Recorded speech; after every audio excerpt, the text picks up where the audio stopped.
During the fall of 2020, I made a video about RioCan telling you that I don't really like this REIT. In fact, I wasn't impressed at all with it. A few weeks later, the REIT cut its dividend and I pretty much made a video of a I told you so. However, the REIT actually did very well over the past 2 years, and today I'm taking a second look at RioCan. Dividend growth investors, bonjour, my name is Mike Yahoo and I am the founder of Dividend Stocks Rocks. I also have this YouTube channel to help you invest with more conviction so you can enjoy your retirement. Today we are revisiting RioCan, one of the most popular REIT in Canada, a retail REIT, and when you look at the performance since my last video back from December of 2020, so almost 2 years ago, RioCan actually outperformed the market and outperformed my favorite REIT, which is an industrial REIT, Granite. So that kind of told me maybe I should revisit the business model and see what's happening, because on top of a great performance, RioCan actually increased its dividend not too long ago from 8 cents a share to 8.5 cents a share. So, all right, we're still far away from the 12 cents per share that RioCan used to pay before the pandemic, but it's still one step forward, right? So on top of a strong performance on the stock market and a small dividend increase, management is expecting some big numbers to come. In their latest presentation, management is telling you that they expect to generate between 10 to 12% return to shareholders, including a 4 to 5% yield, and funds from operation going up by 5 to 7%.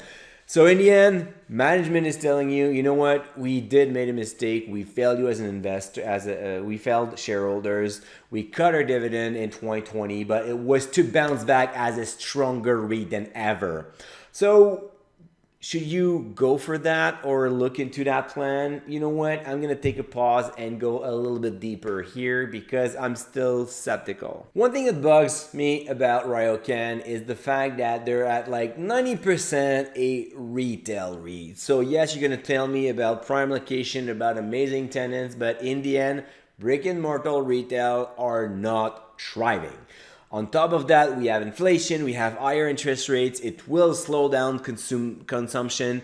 Consumer may think twice before going to the shopping mall. So this will not help RioCan in the future either.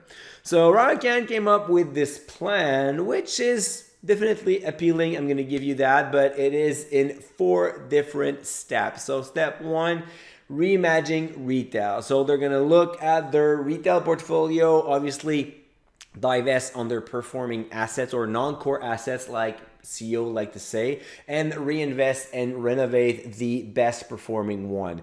They want to create a great ambience for customers. They want them to spend the day so they can go to a restaurant, go to a shopping mall, go see a movie or a show, but they want them to spend as much time as possible on their property.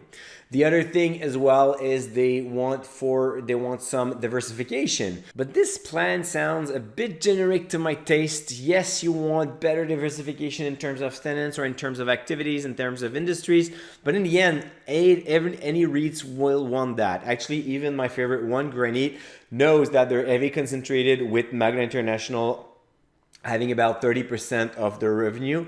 But in the end, they're doing that every single year. So they're trying to improve elsewhere and diversify a little bit more. So it's kind of like a generic statement here. An interesting point, though, is their future pipeline for RioCan is all about condos and apartment buildings. So what they focus on now is to create those small community where you can live at one place, but you have like those shopping malls around, so you don't have to go much outside, especially with price of gas, which is very smart. And then you have the consumer spending even more time around shopping malls because they live nearby. In an ideal world, they will go also to their office, which would be like a few blocks away. So you can imagine that you go a few blocks away for your work. and as you come back, you shop around, and then you go back to your apartment and everything belongs to RioCan. That could be interesting. And finally, the last one is just to get some ESG point on the side. They want to grow responsibly. So I kind of find it funny because more construction will not necessarily be good for the environment, but I mean, there's a balance between having a business and making money. So obviously you generate products and you have to consume resources, and on the other side, do it responsibly. So hopefully it's more than just that ESG check to be part of some funds, and it's a little bit more than that. But at this point, again, similar to point number 2, which was diversification, it's a pretty generic statement. Pretty much all companies will tell you, oh, we're not going to pollute, we're going to be ESG friendly, right? So now that we saw that RioCan wants to change retail, have better diversification, be ESG friendly, and have more stuff around the consumer so they can live, work, and shop at the same place, let's see where it's at right now. RioCan is well established in all the great markets in Canada, which is nice because it's high density populated and they make a lot more money than the average Canadian. So meaning that they have obviously more money to spend, right? So they know their market, they're very strong there, they have a great presence, and they benefit from that scale. They still show a very strong tenant occupancy at close to 97%. Most of their malls are grocery anchored, and we love that because people always need to go buy food, and then around they might buy a sneaker or other stuff at the same time. The problem I see here is while the narrative for the shift of this REIT is interesting, we're still at 90% in brick and mortar retail.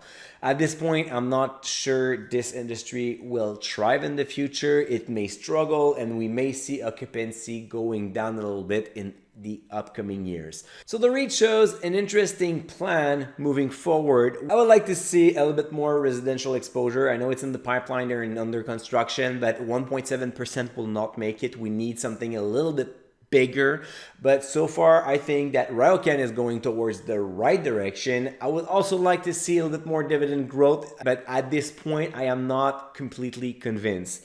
Why? Inflation is going to hurt the brick and mortar retailers. The higher interest rates will obviously hurt profitability of those new development because RioCan needs to borrow more money to grow and expand their projects, right? So considering those two reasons, on top of the fact that RioCan previously failed their shareholders by a dividend cut, I'm still sitting on the sideline on this one. I'm still on the fence. I'm not convinced RioCan will be this thriving REIT in the future.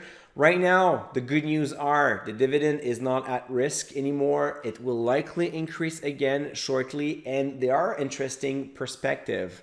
So at this point, I would classify RioCan as an educated guess more than a sure shot, but then probably that if you buy at this point, at this price point, you will not regret it if you're looking for something that is stable and paying a nice yield. I still think there are better REITs out there and there are better ways to find them. I've actually done a webinar in 2022 in May explaining how you can diversify your portfolio with REITs and improve your REIT selection, avoid dividend cut. So if you go in the link description below, you can view the replay for that webinar. That has been seen by more than 1,000 investors already. I got plenty of great comments, so I thought of sharing it with you guys. So let me know what you think. Let me know what you think about RioCan. Are you a buyer right now, or you're a holder, or do you think that its golden days are over? Are you on the fence like me? Let me know in the comments. We're going to discuss about RioCan, and then you can tease me and tell me, yeah, I bought it in 2020 and then you were wrong and I was right. So good for you if you made money on it. And don't forget to give me a like, follow this YouTube channel. Next week, we're going to look at how to identify great REITs with a few tools. So we're going to discuss metrics. We're going to discuss stock screeners. It's going to be super interesting. And until that video, don't forget to stay invested.